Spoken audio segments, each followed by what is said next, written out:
Top 7 की सबसे ज़्यादा यूनिक बात यही है कि अपडेटेड इन्फॉर्मेशन जो भी आती है एम्बेसीज की तरफ से, जिन जिन कंट्रीज़ को हम लोग डील कर रहे हैं, सबसे पहले हमारी तरफ से आपके पास ये इन्फॉर्मेशन पहुंचती है। जैसा कि अब हम माइग्रेस की ही बात कर लें, माइग्रेस ने कुछ ना कुछ तब्दीलियां ऑब्वियसली हमें आइडिया था कि लेकर आनी है। तो एक बड़ी खबर है इस वीडियो में उन बच्चों के लिए जो हमारे पास ऑलरेडी अपना केस साइन अप करवा चुके हैं, एडमिशन ले रहे हैं, एडमिशन आ चुके हैं, प्रोसेस चल रहा है उनके वीज़ा का, और वो तमाम स्टूडेंट्स जो हमें लगातार हमारी वीडियोज़ जो है वो देखते हैं और माइंड सेट कर रहे हैं कि उन्होंने किस कंट्री में जाना है। वो बच्चे जो लिथुआनिया में जाना चाहते हैं उनके लिए बड़ी अपडेट है। तो इस वीडियो में मैं आपको बताऊंगी कि यूनिवर्सिटीज के साथ माइग्रेस की क्या मीटिंग हुई है, क्या उन्होंने अपडेट्स यूनिवर्सिटीज को दी हैं कि उनके करने वाले काम क्या है स्टूडेंट्स, इंटरनेशनल स्टूडेंट्स बुलाने के हवाले से, और माइग्रेस क्या काम करने वाला है। ये तमाम जो इन्फॉर्मेशन है आपके साथ इस वीडियो में मैं रिवील करूंगी। वीडियो एंड तक लाजमी देखिए। चलते हैं वीडियो की तरफ।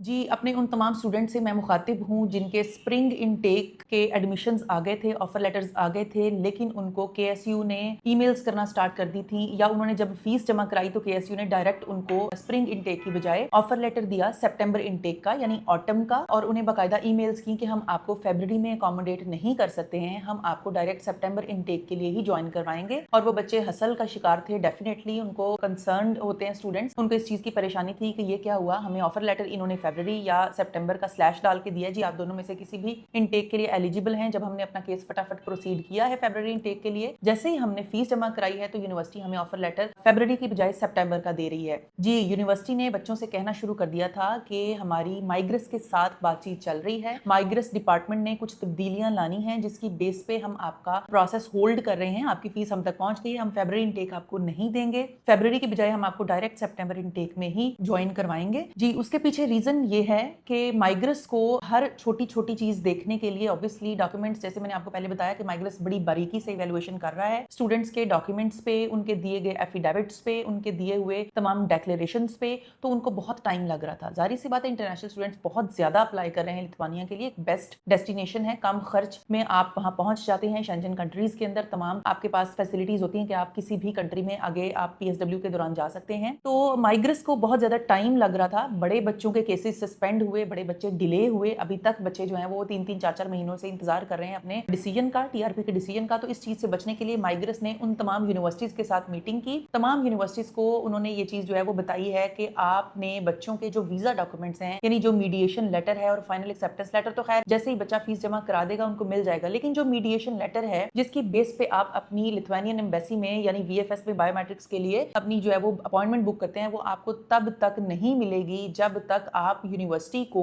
अपनी बैंक स्टेटमेंट नहीं दोगे। यानी आपकी जो बैंक स्टेटमेंट है, पहले आप डायरेक्ट माइग्रेस डिपार्टमेंट में देते थे, आपके वीजा डॉक्यूमेंट्स, मीडिएशन और फाइनल एक्सेप्टेंस लेटर यूनिवर्सिटी आपकी यूनिवर्सिटी फी पे करने के ऊपर ही आपको दे देती थी। अब ऐसा नहीं होगा। लिथुआनिया में मौजूद जितनी भी यूनिवर्सिटीज हैं, सब यूनिवर्सिटीज सबसे पहले बच्चे को ऑफर लेटर देंगी। ऑफर लेटर देते ही वो बच्चे से डिमांड करेंगी कि आप अपनी बैंक स्टेटमेंट हमें दिखाइए। हाँ, बैंक स्टेटमेंट मेन एप्लीकेंट की भी लगेगी प्लस उसके स्पॉन्सर की भी लगेगी। अगर तो स्टूडेंट खुद को सेल्फ स्पॉन्सर कर रहा है तो फिर स्पॉन्सर की जरूरत नहीं है, अदरवाइज स्पॉन्सर मैंडेटरी है। स्पॉन्सर की बैंक स्टेटमेंट पिछले 6 महीने की लगेगी और मेन एप्लीकेंट की बैंक स्टेटमेंट पिछले 3 महीने की लगेगी। ठीक है, अब आपको मैं रिवील कर देती हूँ कि जी आपको स्टेटमेंट की अमाउंट कितनी रखनी है। तो जो मेन एप्लीकेंट है उसको 600 यूरोज पर मंथ से लेकर तकरीबन 800 यूरोज पर मंथ तक, इनमें से कोई भी अमाउंट यूनिवर्सिटी आपको डिक्लेयर कर देगी आपकी ईमेल पे कि आपके अकाउंट में पर मंथ 600 या 650 या 700 या 750, इनमें से कोई भी अमाउंट, इतनी अमाउंट आपके अकाउंट में पर मंथ आपके खर्चे के लिहाज से मौजूद होनी चाहिए। यानी आप उसको 12 से मल्टीप्लाई करें और आपको आइडिया हो जाएगा कि आपको 7000 यूरोज की, 8000 यूरोज की या कितनी बैंक स्टेटमेंट चाहिए। यानी डिपेंड करता है कि यूनिवर्सिटी आपको ईमेल क्या कर रही है। ठीक है, अभी आपको एक मैं टेंटेटिव सी बता देती हूँ स्टेटमेंट। तकरीबन पाकिस्तानी 25 लाख से लेकर 30 लाख रुपए तक मेन एप्लीकेंट के अकाउंट में बैंक स्टेटमेंट मौजूद होनी चाहिए, और उसके साथ अकाउंट मेंटेनेंस सर्टिफिकेट भी। ये दो चीजें आपने देनी है जैसे ही आपको ऑफर लेटर रिसीव हो जाता है और आप अपनी ट्यूशन फी जमा करा देते हो। उसके बाद आपने ये दो चीजें यूनिवर्सिटी को भेजनी है। उसके साथ आपने अपनी स्पॉन्सर की भी बैंक स्टेटमेंट देनी है। स्पॉन्सर जो है उसकी अर्निंग अर्निंग कम से कम पाकिस्तानी 3 से 4 लाख रुपए होने चाहिए। चाहे वो अर्निंग कोई जॉब से हो रही है, चाहे वो किसी अपनी रेंटल प्रॉपर्टी से हो रही है, चाहे वो कोई ज़राई ज़मीन है या कोई भी और ऑप्शंस बेशुमार हैं कि आपकी अर्निंग